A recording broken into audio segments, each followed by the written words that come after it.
आज हम गत उदाहरण जो सतत श्रेणी में हम समांतर मूल्य की गणना कर रहे थे, उसमें हमने प्रत्यक्ष रीति और लघु रीति दो रीति से हमने समांतर माध्य निकालने की गणना की, या किस तरह से उसको हल किया जाता है उसका गणना कार्य किया। लेकिन जब पद मूल्यों की संख्या अधिक हो और आवर्तियों की संख्या भी अधिक हो तो हम सतत श्रेणी में प्रत्यक्ष रीति और लघु रीति की सहायता से गणना कार्य आसानी से नहीं कर सकते। तो हमें गणना कार्य सरल और आसानी से करने के लिए हमें पद विचलन रीति काम में लेनी पड़ती है, जिससे हमारा गणना कार्य बहुत ही आसान तरीके से हो जाता है। तो इसका पद विचलन रीति से गणना करने के लिए हम निम्न जो स्टेप्स है उन स्टेप्स को इस प्रकार प्रयोग में लेंगे, या इन स्टेप्स को हम काम में लेंगे। सबसे पहले जब हम अखंडित या जो सतत श्रेणी है उसमें यदि हमारे वर्ग समूह अधिक है, वर्ग विस्तार समान है, तो हम ऐसी स्थिति में पद विचलन लेकर लघु रीति से इसको सरल कर सकते हैं। इसके लिए हम स्टेप्स हमारा वही होगा। सबसे पहले हम प्रत्येक वर्ग अंतराल का मध्य मूल्य निकालेंगे, फिर इसी मध्य मूल्य में से किसी मध्य के किसी एक मूल्य को, जिसको हम x कहेंगे, इस x में से किसी एक मूल्य को हम कल्पित माध्य यानी एज्यूम्ड मीन मानेंगे, जिसको हम a से व्यक्त करते हैं। और एज्यूम्ड मीन मानकर हम उसके पश्चात जो हमारे चर है x है, उस x में से कल्पित माध्य को घटाकर जो अंतर आएगा या विचरण आएगा, उस विचरण को वर्ग विस्तार यानी क्लास इंटरवल से भाग देकर राशि प्राप्त करेंगे। उसे हम पद d.x के नाम से व्यक्त करेंगे, जिसका सूत्र होगा हमारा x माइनस a डिवाइडेड बटे i या क्लास इंटरवल। इस तरह हम d.x की गणना करेंगे। ठीक है। यदि कल्पित माध्य से छोटे मूल्य हो तो उनको हम और ही आसानी से करने के लिए क्रमानुसार कल्पित माध्य की ओर से गुजरते हुए ऊपर की तरफ -1, -2, -3 और बड़े मूल्यों को कल्पित माध्य की ओर से जाते हुए +1, +2, +3 और इससे आगे +4 आगे लिखते रहते हैं। इसे ही हम d.x कहते हैं। यह प्रक्रिया तभी अपनाई जा सकती है जब श्रेणी हमारी आरोही यानी असेंडिंग क्रम में हो। यदि हमारी श्रेणी अवरोही या डिसेंडिंग क्रम में हो तो यह प्रक्रिया उल्टी हो जाएगी। अर्थात जहाँ हम -1, -2, -3 लिखते हैं वहाँ पर +1, +2, +3 लिखेंगे, और +1, +2, +3 लिखते हैं वहाँ पर हम -1, -2, -3 लिखेंगे। इस तरह हम पद विचलन का प्रयोग करते हुए d.x की गणना करेंगे।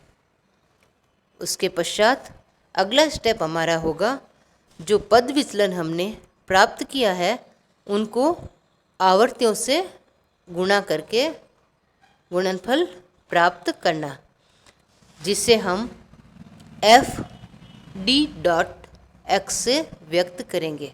यानी जो पद विचलन काम करके लेके हमने डी डॉट एक्स प्राप्त किया है, उसको आवर्ती यानी एफ से जब गुणा कर लेंगे तो गुणा करने से जो राशि प्राप्त होगी वो एफ डी डॉट एक्स कहलाएगी। उसके पश्चात हम इसके लिए सूत्र की सहायता से हम माध्य की गणना करेंगे। इसके लिए सूत्र होगा एक्स बार बराबर a plus sigma f d dot x बटे एन इंटू आई। यहाँ पर मैं सूत्र को विस्तार से समझाना चाहूँगी। एक्स बार हमारा समांतर माध्य को व्यक्त कर रहा है। ए एज्यूम्ड मीन यानी कल्पित माध्य, जिस एक्स यानी चर में से हमने जिस मूल्य को कल्पित माध्य माना उसे हम ए या एज्यूम्ड मीन कहते हैं। Sigma f d dot x से तात्पर्य है हमारा कि कल्पित माध्य से विचलन प्राप्त करके उसमें क्लास इंटरवल का भाग देने पर जो संख्या प्राप्त होती है, जो हमें डी डॉट एक्स था, उसको एफ से यानी आवर्ती से गुणा करने पर जो राशि प्राप्त हुई उसका योगफल sigma f d dot x कहलाता है। और भाग देंगे हम एन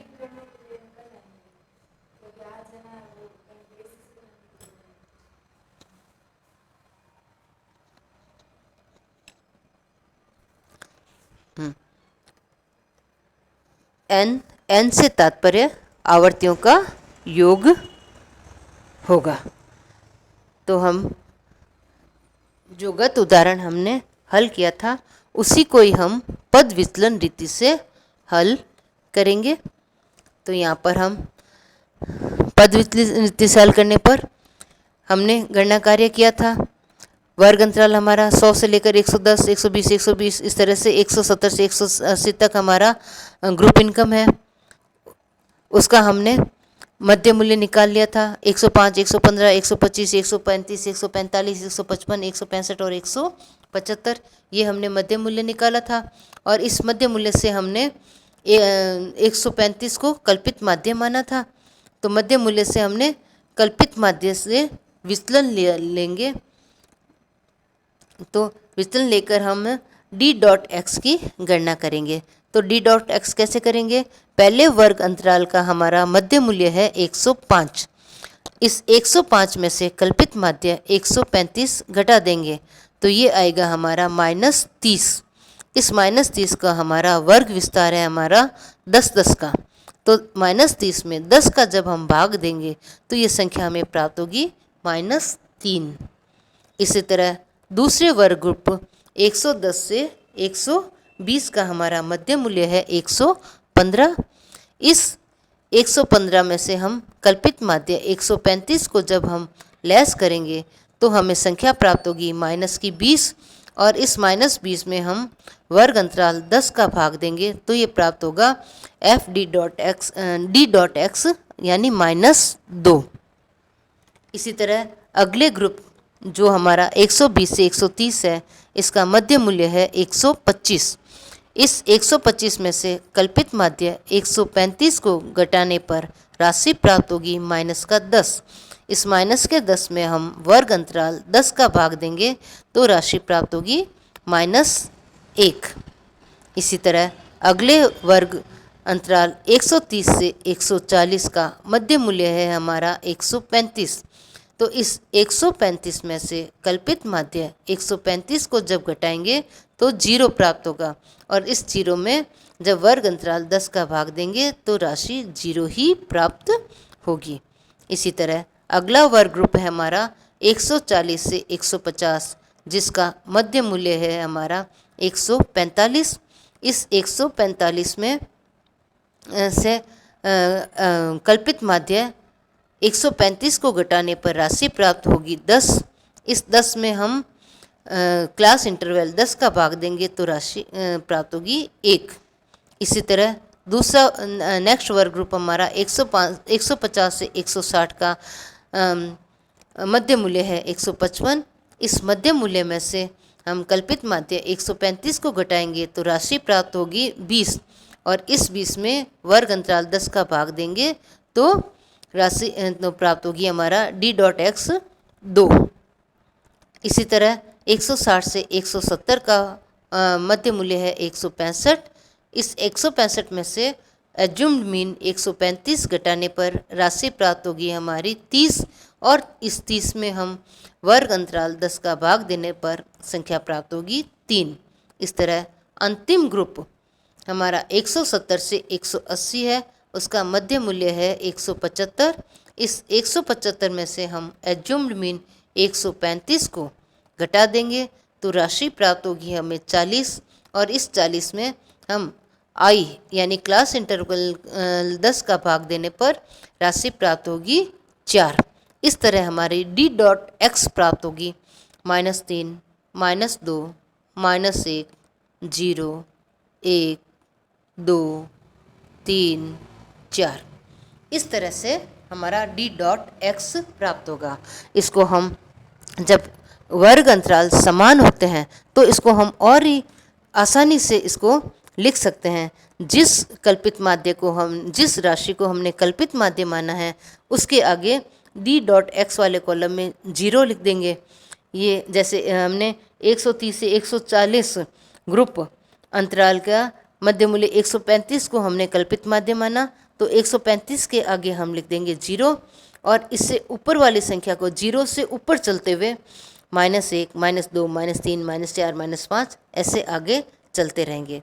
इसी तरह नीचे की ओर भी हम 0 से बड़ी संख्याओं के लिए 1, 2, 3, 4 लिख देंगे क्योंकि हमारा वर्ग अंतराल समान है।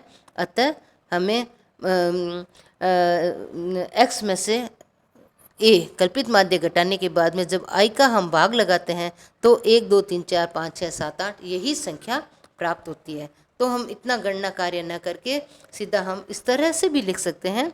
कल्पित माध्य के सामने वाले को 0 और उससे छोटी वाली संख्या के कल्पित माध्य से स्टार्ट करते हुए -1, -2, -3 ऊपर की ओर चलेंगे। इसी तरह बड़ी संख्या के लिए हम 0 के बाद में 1, 2, 3, 4 पॉजिटिव चलेंगे। ये यदि आरोही क्रम में श्रेणी हो, असेंडिंग ऑर्डर में हो। इसी तरह यदि श्रेणी अवरोही क्रम में हो तो इसका उल्टा हो जाएगा। जिसको हमने कल्पित माध्य माना है उससे ऊपर हम +1, +2, +3, +4 ऐसे आगे चलते रहेंगे और नीचे वाली संख्या उसमें छोटी होती है, इसलिए वहाँ पर -1, -2, -3, -4 इस तरह आगे बढ़ते रहेंगे। तो इस तरह से ये हमारा d.x प्राप्त हो जाएगा। अब अगला स्टेप हमारा होगा d.x को f से गणना करना। तो हमारा पहले वर्ग अंतराल की आवर्ती है 4 और उसका d.x है -3। तो 4 को -3 से जब हम गुणा करेंगे तो f d.x प्राप्त होगा -12। इसी तरह दूसरे वर्ग अंतराल की आवर्ती है 16 और इसका d.x है -2। तो 16 को -2 से जब हम गुणा करेंगे तो ये आएगा -32। इसी तरह तीसरा वर्ग अंतराल 120 से 130 है, इसकी आवर्ती है हमारी 36 और d.x है -1। तो दोनों का आपस में गुणा करेंगे तो प्राप्त होगा -36। इसी तरह चौथे वर्ग अंतराल का हमारा आवर्ती है 52 लेकिन d.x है 0। तो दोनों को आपस में गुणा करेंगे तो राशि प्राप्त होगी 0। नेक्स्ट वर्ग अंतराल 140 से 150 की आवर्ती है हमारी 64 और इसका d.x है 1। तो गुणा करने पर गुणनफल प्राप्त होगा 64। इसी तरह नेक्स्ट 150 से 160 वाले वर्ग की आवर्ती है 40 और इसका d.x है 2। इसको आपस में गुणा करने पर राशि प्राप्त होगी 80। इसी तरह नेक्स्ट 160 से 170 वाले वर्ग ग्रुप की आवर्ती है 32 और इसका d डॉट एक्स है 3। इन दोनों को आपस में गुणा करेंगे तो ये गुणनफल प्राप्त होगा 96। अंतिम वर्ग ग्रुप की आवर्ती है हमारी 11 और इसका d डॉट एक्स है 4। इनको आपस में गुणा करेंगे तो राशि प्राप्त होगी 44। इस तरह हमने ये गणना कार्य कर लिया। नेक्स्ट हमारा जब वो स्टेप आएगा वो हमने जो एफ डी डॉट एक्स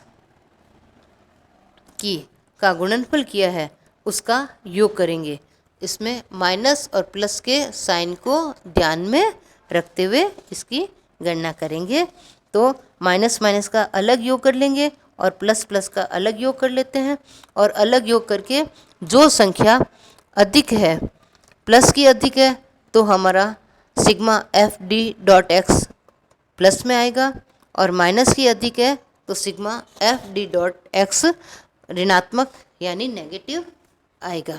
तो यहाँ पर हमारे इस उदाहरण में हमारा एफ डी डॉट एक्स 204 आ रहा है। अब आवर्तक का योग हमारा कितना है 255। इतना गणना कार्य करने के बाद में हम प्राप्त मान को सूत्र में पुटअप करेंगे, उसमें रखेंगे। तो इसके लिए हमने माध्य का सूत्र, पद विचलन रीति से माध्य निकालने का सूत्र ये हमारा है x बार बराबर a plus sigma f d dot x बटे n इंटू आई। अतः इस सूत्र में हम प्रस्तुत उदाहरण का मान रखते हैं। तो यहाँ पर हमारा a है, एज्यूम्ड मीन किसको माना था 135 को, तो a है हमारा 135 plus sigma f d dot x हमारा कितना है 204। तो यहाँ पर हम रखेंगे 204। उसके बाद नीचे सिग्मा एन या सिग्मा एफ एक ही बात है, वो है उसका मान है हमारा 255, योग है 255, तो डिवाइडेड बाई 255 इंटू आई हमारा यहाँ पर क्लास इंटरवल है। क्लास इंटरवल कितने का है 10-10 का है, तो इंटू 10 कर देंगे। तो इसको हम हल करेंगे। तो हल हम पहले 135 प्लस लिखकर 204 बटे 255 इंटू 10 ये वाला पोर्शन सबसे पहले हल करेंगे। तो 204 को पहले 10 से गुणा करेंगे यानी 2040 आएगा और उस 2040 में हम 255 का भाग देंगे। तो भाग देने पर भागफल प्राप्त हुआ हमारा 8। उसको हम जो एक कल्पित माध्य है 135 उसमें जोड़ देंगे। तो 135 में 8 को जोड़ेंगे तो राशि प्राप्त हुई हमारी 143। इस तरह हमारा माध्य मूल्य है 143 रुपये। इस तरह जब पदों की संख्या अधिक हो और वर्ग विस्तार समान हो तो हम समांतर माध्य निकालने के लिए लघु रीति में पद विचलन रीति को काम में लेते हैं।